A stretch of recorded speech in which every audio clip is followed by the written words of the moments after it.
नमस्कार दोस्तों, मैं बी.एस. सुरेशी आप सभी लोगों का हार्दिक स्वागत करता हूं मेरी कक्षा 7वीं में।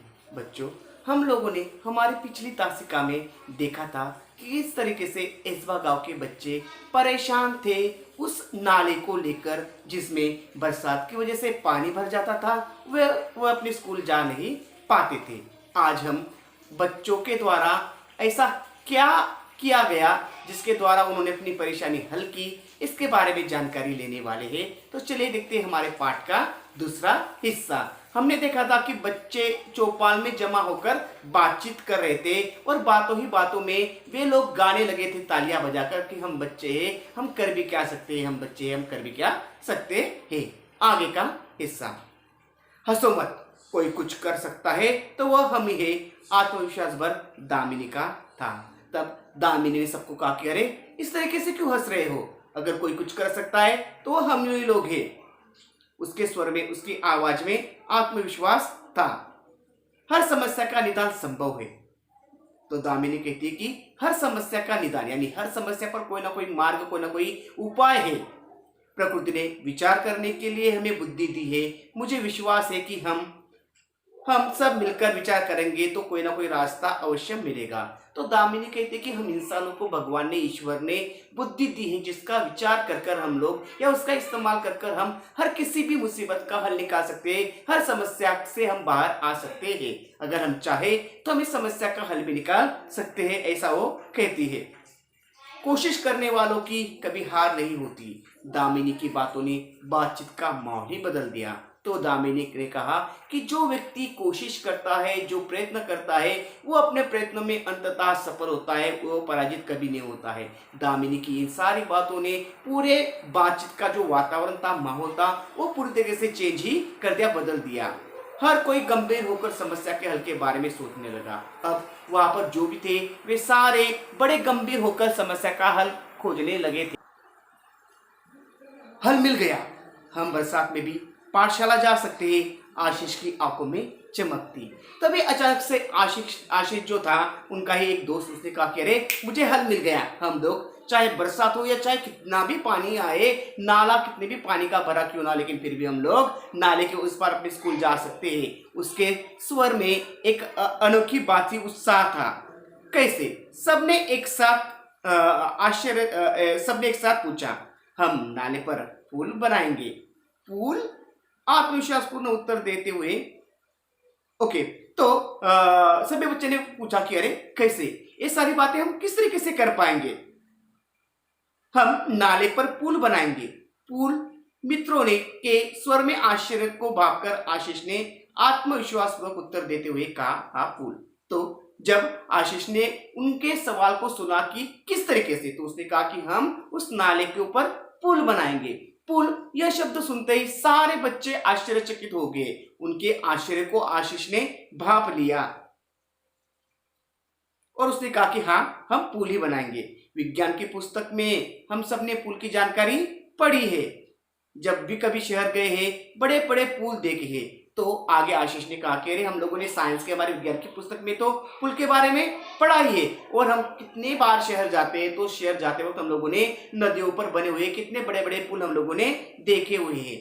अंतर्जाल की जानकारी से भी प्राप्त कर सकते हैं। अंतर्जाल यानी इंटरनेट का इस्तेमाल कर कर हम लोग पुल बनाने या पुल के बारे में भी जानकारी प्राप्त कर सकते हैं। गांव का नाला बहुत ज्यादा चौड़ा नहीं है, हमें लगभग 10 फीट का पुल बनाना होगा। तो उसने कहा कि अरे हमारे गांव का जो नाला है वो इतना चौड़ा नहीं है, इसलिए हमें ज्यादा मेहनत करने की आवश्यकता नहीं, तो हमें लगभग 10 फीट का जो पुल है उतना ही हमें बनाना पड़ेगा।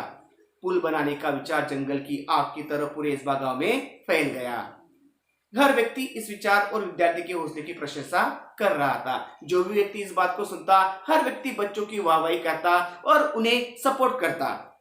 विद्यार्थियों ने छोटे छोटे समूह बनाकर इस प्रकल्प की बारीकियों पर काम करना शुरू कर दिया। अब बच्चों ने पुल बनाने के काम पर तैयारी शुरू कर दी। उन्होंने छोटे छोटे ग्रुप बनाए, समूह बनाए और सभी को अपना अपना टास्क, अपना अपना काम दिया गया और काम के बारे में भी सोचने लगे। सामग्री की सूची बनाई। सामग्री खरीदने के लिए 20-20 रुपए एकत्रित करना आरंभ किया गया। अब पुल बनाने के लिए लगने वाली सामग्री जो जो चीजें थी उनकी सूची तैयार की गई, उनकी एक लिस्ट तैयार की गई और उस सूची के अनुसार जो सामग्री लगने वाली थी उसे खरीदने के लिए सभी बच्चों ने 20-20 रुपए की कॉन्ट्री या 20-20 रुपए वहां पर जमा किए। अब तक पाठशाला के शिक्षक और गांव के लोग भी सहायता के लिए आगे आ चुके थे। जब पाठशाला के शिक्षक और गांव के बड़े बुजुर्गों को इस बारे में पता लगा कि बच्चे इतना अच्छा कार्य कर रहे हैं, तो उन्होंने भी अपनी मदद का हाथ बच्चों के सामने या बच्चों को मदद करने की कोशिश की। देखते ही देखते सामग्री के लिए आवश्यक राशि जमा हो गई। अब पुल बनाने के लिए जो सामग्री लगने वाली थी, देखते देखते उसके लिए सारे पैसे जुट गए थे। बुजुर्गों का अनुभव, युवाओं की शक्ति, विद्यार्थियों का उत्साह, सब साथ मिलकर काम कर रहे थे। तो पुल बनाने का मानो सभी के ऊपर जुनून सा आ गया था। जो बुजुर्ग बड़े थे वे अपने अनुभव के द्वारा हर बात बता रहे थे। युवा लोग या जो यंग बच्चे थे वे अपनी शक्ति का इस्तेमाल करके लिए जो कठिन कार्य था या बहुत मेहनत का काम था वो मेहनत का काम करते थे। सभी मिलकर काम कर रहे थे तो उनका उत्साह देखते ही बन रहा था।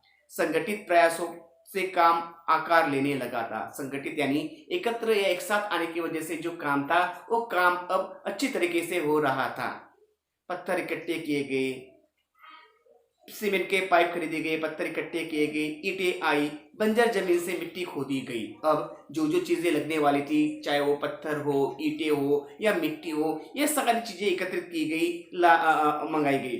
गांव के छगन बाबा नामक एक बुजुर्ग ने प्रचुर मात्रा में रेत उपलब्ध करा दी। तो गांव में एक व्यक्ति थे छगन बाबा जिनके पास ट्रैक्टर वगैरह होंगे और जो रेत पहुंचाने का काम करते थे, इसलिए उन्होंने पुल के लिए जितनी रेत लगने वाली थी उतनी रेत देने का वादा किया। पुल बनाने के लिए पूरे गांव के हाथ एक साथ मिट्टी का भराव करने लगे। अब पुल बनाने के लिए जो भराव यानी मिट्टी से लेवल बनाना, उसके लिए गांव के सारे लोग एक साथ कर मेहनत करने के लिए वहां पर आने लगे। हर दिन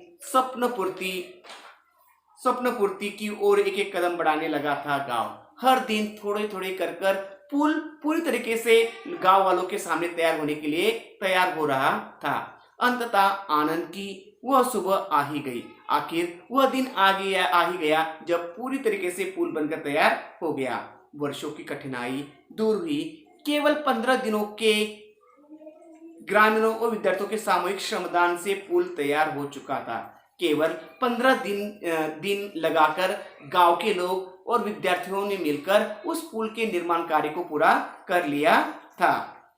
पूरे गांव के लिए अद्भुत उपलब्धि थी। सारे गांव के लिए बड़ी अद्भुत उपलब्धि थी, क्योंकि इसका इस्तेमाल सिर्फ बच्चे ही नहीं करने वाले थे, तो गांव का हर व्यक्ति, चाहे वो किसान हो, जानवर हो या आने जाने वाले लोग हो, सभी उसका इस्तेमाल कर अपने मंजिल तक पहुंच सकते थे।